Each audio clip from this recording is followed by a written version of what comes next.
I recently did a video asking if condos were a thing of the past. And in that effort, I got a lot of questions, a lot of DMs sent to me asking, what about a villa? You talk about a villa all the time. What is the difference between a villa and a condo? Why do you think that's a better buy? Is that a good solution for me? So in today's video, we're going to be talking about the basic differences between a condo and a villa.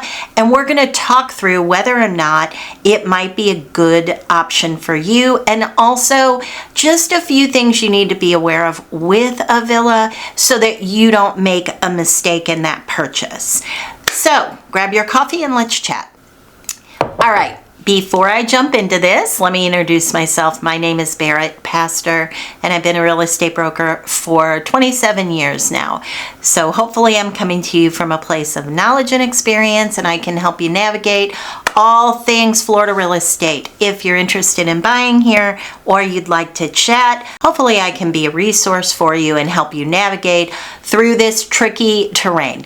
All right, so first off, I recently did a video, as I mentioned, talking about condos. So I will leave a link down in the description box below for you if you're interested in that. We did a little deep dive into stats, and is it really as bad as what everybody thinks it is? But that aside, let's jump in and talk about basically what a villa is. So a villa is typically single story. Sometimes it's two-story, but it's typically single story. Many times it's standalone, sometimes it's semi-detached.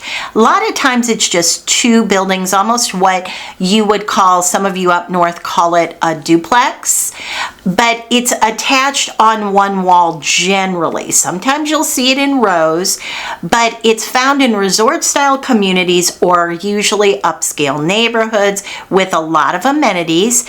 Now the ownership is a little bit different than a condo. Now on a condo, you don't own the land, but with a villa, you do own the land. So you own the structure and the land beneath it.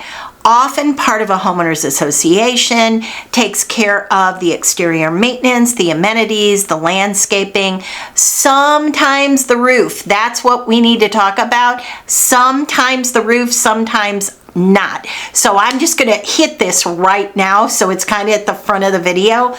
On a villa, a lot of good things about a villa because it's a very easy transition from a single family home to something that's not a condo, doesn't feel like an apartment, lives a little bit more like a single family home. But what you have to watch is who takes care of the roof. Some of them kind of do this. And if you have one half and somebody else has the other half, or maybe there's a roof and a gully and another roof, you can, and I've seen this many times, more than I care to count, where one side does not want to put a new roof on when it's obvious that one's needed.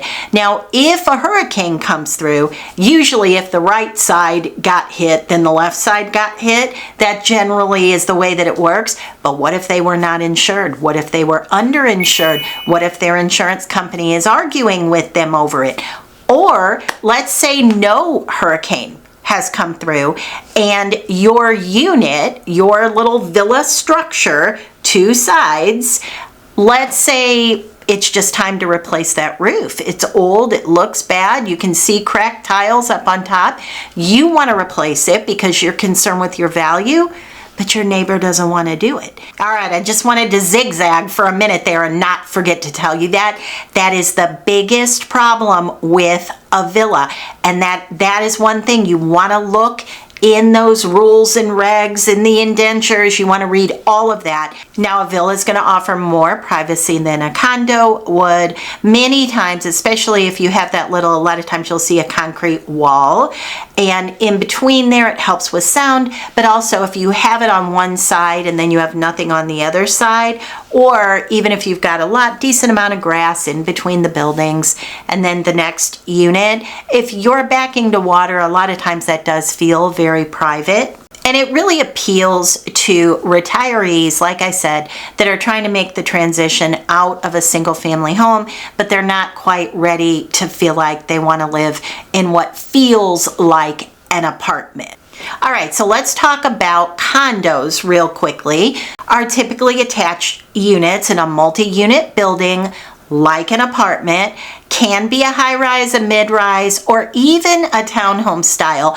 But I would say when you see a townhome, that's a different classification. You always want to look in the tax records. These little subtle ownership differences are very important. Make sure you are working with a good agent, because that's very, very important. A townhome many times can go FHA. So a lot of subtleties in the way that it's classified in the tax record. Now with a condo, you own the interior space of your home. We call it studs in, and that's the way you're going to insure as well. You don't own the land or the exterior. Everything outside your unit, hallways, roof, landscaping, all owned and maintained by the association, definitely on the roof on that one.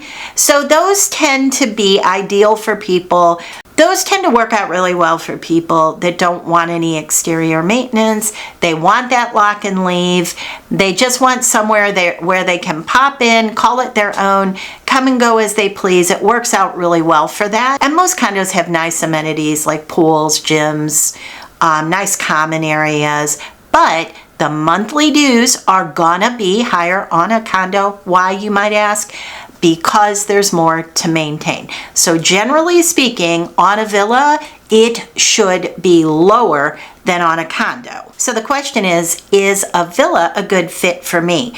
So if you're somebody that knows they need to downsize, you know that you want a lock and leave scenario, but you truly know that you don't want to live in something that feels like a shotgun apartment with no windows on either side. That's the other thing I really like about villas, is you tend to get at least a window on one side of the unit, as opposed to in a condo when it can really feel like a shotgun and dark and dreary.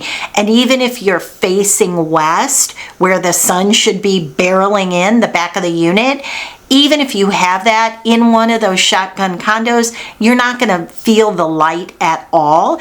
So in a villa, and most of the villas in Florida, at least in Southwest Florida where I work, most of them are light and bright and open. I always say you want to go for something that feels like it's more horizontal. I always tell folks to go for something that flows a little more horizontal as opposed to vertical. You know what I mean? That bowling alley feel. People don't love that. And in a villa, it's very easy to avoid that. There are a lot of floor plans that are more wide open. There are even floor plans where the door is on the side of the villa. So that definitely has you turn the other direction. Some people love that, some people hate that, but you get the choice of more floor plans. The other thing is, you have a better likelihood of being able to differentiate your unit a little bit, because in a villa, you tend to have a little bit more rights in terms of what you can do on the inside. So it's a whole lot easier to take down a non-weight bearing wall than it would be in a condo, where it's almost impossible to do it. With a condo, if you have somebody above you, if something goes wrong there, if somebody above you is hardly ever there and they have a water leak, or their whatever, the wax ring on their toilet leaks, it could very possibly end up in your family room. That happens, and again, it happens more often than not. And what ends up happening is a big argument with the insurance company and the association as to who pays for what. Well, they pay for the repair, you pay for the paint, who paid for the patchwork. All those things, they are more prevalent in a condo than a villa. On some villas, you have to be aware of who pays for that roof, as I mentioned in the beginning.